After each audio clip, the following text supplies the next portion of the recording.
नमस्कार दोस्तों, target with PS Parihar channel में आपका स्वागत है। आइए शुरू करते हैं और देख लेते हैं कि आज के समाचार पत्रों में विद्यार्थी जीवन से संबंधित कौन कौन सी सूचना है। आगे बढ़ने से पहले एक सूचना उन विद्यार्थियों के लिए है जो विद्यार्थी किसी भी प्रतियोगी परीक्षा की तैयारी कर रहे हैं। वे सभी अभ्यर्थी टेक्स्ट बुक के इस ऑफर का लाभ ले सकते हैं।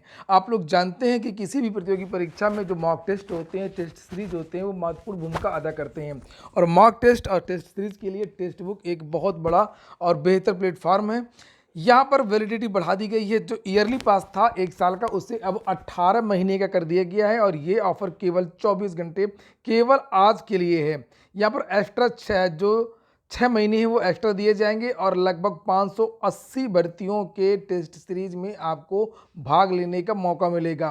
12 भाषाओं में टेक्स्ट बुक की जो टेस्ट सीरीज है वो उपलब्ध है, यानी कि आप किसी भी राज्य की हैं तो भी आप लोग इसे देख सकते हैं। और 580 की जगह यहाँ पर देख सकते हैं अब 630 एग्जाम कवर करवा दिए गए हैं। 54,000 से ज़्यादा मॉक टेस्ट आपको मिलेंगे 18 महीने के लिए। लिंक मैंने डिस्क्रिप्शन बॉक्स में दे दिया, लेकिन याद रखिएगा ये छूट तभी मिलेगी आप लोगों को जब आप इस कोड का प्रयोग करेंगे, TWP यानी target with PS Parihar code का प्रयोग करेंगे, तभी आपको ये छूट देखने को मिलेगी। लिंक मैंने इस डिस्क्रिप्शन बॉक्स और कमेंट बॉक्स दोनों जगह दे दी है। चलिए शुरू करते हैं आज की सूचना को। सबसे पहली जो सूचना है वो 4 विषयों का परिणाम संशोधित, कई की नौकरी पर लटकी तलवार। प्रयागराज इलाहाबाद हाईकोर्ट के आदेश पर यूपी उच्चतर शिक्षा सेवा आयोग ने विज्ञापन संख्या 50 के तहत असिस्टेंट प्रोफेसर भर्ती की लिखित परीक्षा का परिणाम संशोधित कर दिया है। आयोग ने मंगलवार को 4 विषयों के संशोधित परिणाम में 51 नए अभ्यर्थियों को इंटरव्यू के लिए सफल घोषित किया है।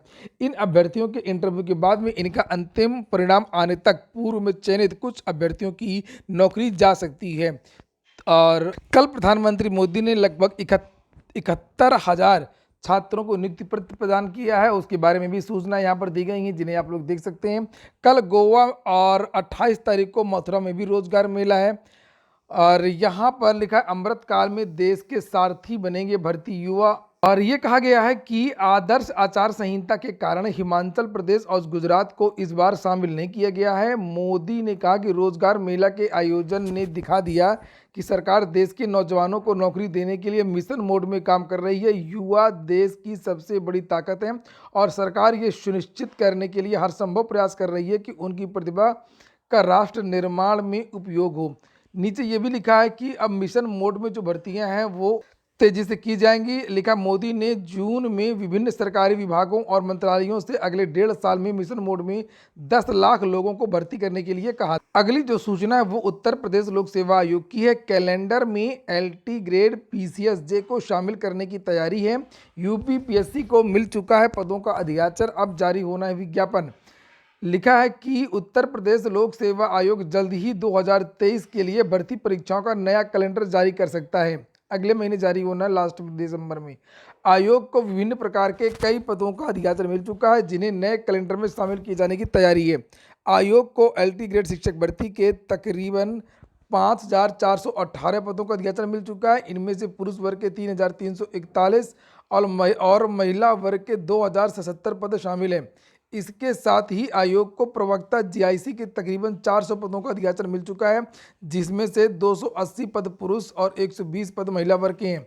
PCSJ के तकरीबन 350 पदों का अधियाचन आयोग को मिल चुका है और इसी तरीके से अन्य भर्तियों के बारे में भी जानकारी दी गई है। लेकिन LT ग्रेड के बारे में ये भी लिखा है कि जो पत्र भेजा गया शासन को अर्थ स्पष्ट करने के लिए, वो अगर पत्र आ जाता है शासन से तो इसको शामिल कर लिया जाएगा। नीचे लिखा कि आयोग के सूत्रों का कहना है कि नया परीक्षा कैलेंडर जारी होने से पहले अगर समकक्ष अर्हता को लेकर के स्थिति स्पष्ट कर दी जाती है तो LT ग्रेड को शामिल कर लिया जाएगा। आयोग के पास APS के 300 से अधिक पदों का अधियाचन पड़ा है, लेकिन यह भर्ती भी फंसी हुई है। इसके लिए सेवा नियमावली में संशोधन का प्रस्ताव लंबित है। यानी कुल मिलाकर के सभी की सभी भर्तियां फंसी हुई हैं। इसमें पूरी तरीके से कुछ नहीं कहा जा सकता, केवल एक PCSJ को छोड़ करके। PCSJ की जो नियमावली है उसमें बदलाव कर दिया गया, उसका विज्ञापन आना तय है। और लेकिन अभी ये जो LT ग्रेड और ये जो बाकी भर्तियों की बात की गई है APS इत्यादि की, ये सभी के सभी मामले भी फंसे हुए हैं। लिखा इसके लिए सेवा नियमावली में संशोधन का प्रस्ताव लंबित है। अभ्यर्थी लंबे समय से नई भर्ती का विज्ञापन के इंतजार कर रहे हैं, मांग कर रहे हैं। भर्ती को लेकर के जल्द ही स्थिति स्पष्ट अगर हो गई तो इसको भी कैलेंडर में शामिल किए जाने की योजना। लिखा है कि इसके साथ ही आयोग जो है वो दिसंबर के अंत में या जनवरी की शुरुआत में PCS का जो वार्षिक परीक्षा कैलेंडर उत्तर प्रदेश लोक सेवा आयोग वो जारी कर सकता है और पीसीएस का विज्ञापन जारी कर सकता है। तो जो नई पीसीएस भर्ती है वो भी आपकी जनवरी में ही आ जाएगी और नीचे लिखा है कैलेंडर में इस भर्ती को भी जगह मिलनी है। अभ्यर्थी को नए कैलेंडर का इंतजार है। प्रतियोगी छात्र संघर्ष समिति के मीडिया प्रभारी प्रशांत कुमार पांडे का कहना है कि आयोग को नया कैलेंडर शीघ्र जारी कर देना चाहिए ताकि प्रतियोगी छात्र समय से भर्ती परीक्षाओं की तैयारी कर सके। अगली सूचना है सीटेट की, उसके बाद बात करेंगे यूपी ट्रिपल एससी की। यूपी का कोटा पूरा, सीटेट देने एमपी और दिल्ली जाएंगे छात्र। अब परीक्षा केंद्र नहीं मिल रहे हैं उत्तर प्रदेश में, चूंकि सीटेट ने जो विज्ञापन जारी किया था तो बदलाव किया था। फर्स्ट कम फर्स्ट सर्व, जो पहले आवेदन करेगा तो उसको मनपसंद जिला दिया जाएगा, परीक्षा केंद्र दिया जाएगा। और इस बार कोटा भी तय कर दिया गया कि एक शहर में केवल इतने छात्र ही परीक्षा दे सकते हैं। यही कारण है कि इस बार बहुत सारे जो छात्र हैं उनको अब मध्य प्रदेश, दिल्ली, अन्य राज्यों में जाना पड़ रहा है। लिखा कि सबसे अधिक जो छात्र हैं वो लखनऊ में परीक्षा दे रहे हैं। 21 जिले हैं उत्तर प्रदेश की जहाँ पर परीक्षा हो रही है सीटेट की।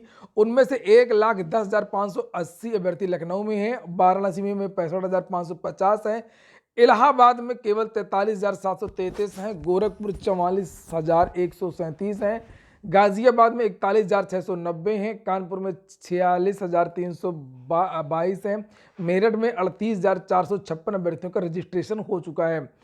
यहाँ पर लिखा हुआ है कि लास्ट डेट इसकी 24 है। अब जो छात्र आवेदन कर रहे हैं और आवेदन करने अभी 2-3 दिन पहले जिन्होंने शुरू किया है, अब उनके पास कोई परीक्षा केंद्र नहीं, या तो वे विद्यार्थी दिल्ली जाएंगे या फिर राजस्थान जाएंगे। इसी प्रकार की कहानी यहाँ पर श्वेता सिंह की है। लिखा है कि 4 दिन पहले सीटेट का ऑनलाइन आवेदन करने लगी तो यूपी में कोई सेंटर नहीं मिला। दूसरे राज्य जाने के बजाय उन्होंने इस बार परीक्षा नहीं देने का निर्णय लिया है। सलोरी की प्रिया पांडे ने भी यूपी के केंद्र फुल होने पर इस बार सीटेट नहीं देने का निर्णय लिया है। तो बहुत सारे जो छात्र वो इस बार भी आवेदन नहीं कर रहे हैं और ये जो संख्या इस बार बढ़ भी गई है। मैंने पहले भी बताया था कि इस बार जो है सीटेट में आवेदकों की संख्या बढ़ेगी, चूँकि इस बार एनसीटी ने क्लियर कर दिया था कि जो फर्स्ट ईयर के छात्र हैं वो विद्यार्थी भी आवेदन कर सकते हैं, वो भी पात्र होंगे। जो विद्यार्थी भी बीएड, डीएलएड, बीटीसी इत्यादि में प्रवेश लिया फर्स्ट ईयर में ही, वो भी अब पात्र मान लिया गया है। पहले थोड़ा कंफ्यूजन रहती थी और इसके बारे में स्पष्टीकरण दे दिया गया है। अगली सूचना है यूपी ट्रिपल एससी की। यहाँ पर देख सकते हैं जूनियर असिस्टेंट की जो नई भर्ती है जिसके लिए आवेदन 21 तारीख से शुरू हो गए हैं, उसके बारे में यहाँ पर जानकारी दी गई है। 1262 पदों पर जूनियर असिस्टेंट की भर्ती आई हुई है। इन पदों पर आवेदन करने के लिए अभ्यर्थियों की न्यूनतम आयु 18 से 40 और इसमें योग्यता मांगी गई है इंटरमीडिएट और स्नातक। आप तो पता ही होगा आप लोगों को कि इसमें एकेडमिक भी जुड़ता है और जो स्नातक किए होते हैं तो उनको नंबर भी जुड़ते हैं, तो आप इसको स्नातक ही समझिए। हालांकि आवेदन तो इंटरमीडिएट वाला छात्र भी कर सकता है और इसमें लिखित परीक्षा भी होती है। 130 क्वेश्चन पूछे जाते हैं 65 नंबर के और प्लस 35 नंबर का आपका जो एकेडमिक और स्पोर्ट्स कोटा होता है उसका नंबर जुड़ता है। आवेदन की अंतिम तिथि 14 दिसंबर है, जिसके लिए आप लोग आवेदन कर सकते हैं 14 से पहले और ये वेबसाइट है upSSC.gov.in। 25 रुपये का फॉर्म है। शिक्षा विभाग समूह ग कर्मियों का अब ऑनलाइन तबादला। माध्यमिक व बेसिक शिक्षा से जुड़े समूह ग के कर्मियों के भविष्य में अब ऑनलाइन तबादले होंगे।